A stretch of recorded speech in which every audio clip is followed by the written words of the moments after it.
Okay, we are on lesson 8. This is the second round dispute lesson.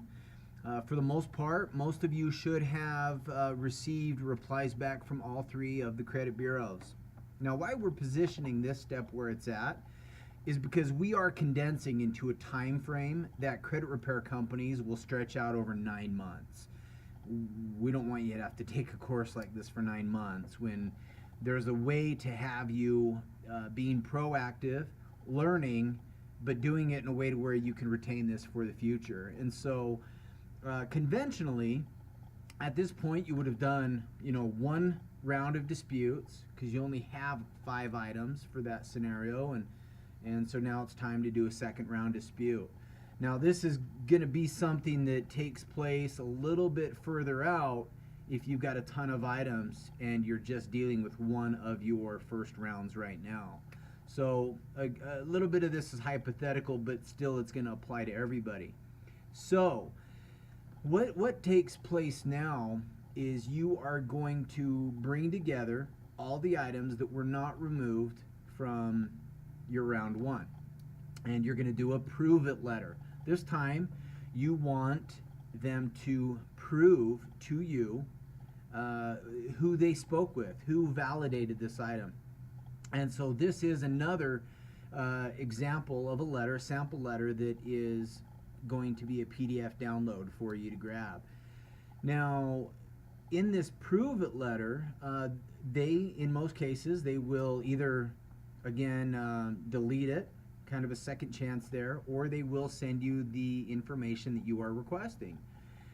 You're going to go off of that information when you provide a letter to the creditor, which is the next step after your second rounds. And you're going to basically dispute with the creditor as well. You want them to validate this information.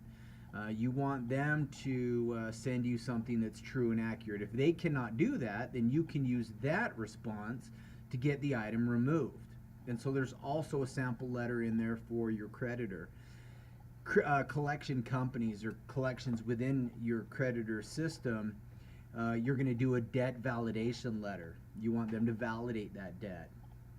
A collection company, sometimes they can't validate it because, well, in a way, it's not, you don't owe them the debt.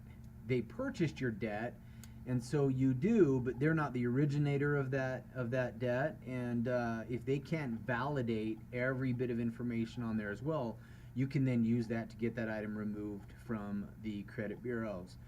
And so you're going to have those 3 letters there as well. There's also one that you're going to send to the Federal Protection Bureau.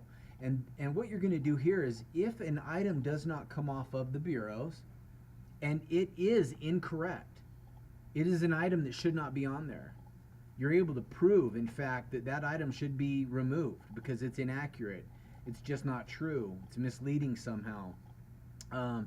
You're going to file a complaint, and you're going to report this item. So you're taking it up a notch. You're making it a legal issue. That opens the door to other legal things that you can do if the item doesn't come off. And so, they do want to avoid that hassle, and sometimes that can be the way that you're going to get that item removed. Now, for the most part, there are a number of different things that you can do, and so this lesson is going to put all of that in there. You'll notice that with these letters, and I've mentioned before, there are a lot of similarities in those letters, and so depending on your scenario, you can alter that letter just so much as to create a different outcome, or because you're making a different request. So really, you would, if the credit bureaus write you back, like Experian, and they say, hey, we don't really believe that this is you, we need you to prove who you are, send a license and social security and perhaps your last address or something, you can write a pretty heated letter because that is your issue. You are who you say you are, so get heated. Let them know that you're very upset and that they are in violation of your rights. you won't deal with that problem again. And so sometimes if that happens, look at it as a good thing. Get it done and out of the way, and you won't have to hassle with that again. The last thing they want to do is send that letter again when you've already proven that you are who you say you are, and especially to that address. You're going to be just fine. So, yeah, second levels could mean something different, per client, and so let's tailor those letters specifically for the scenario that you find yourself in at this stage in the game.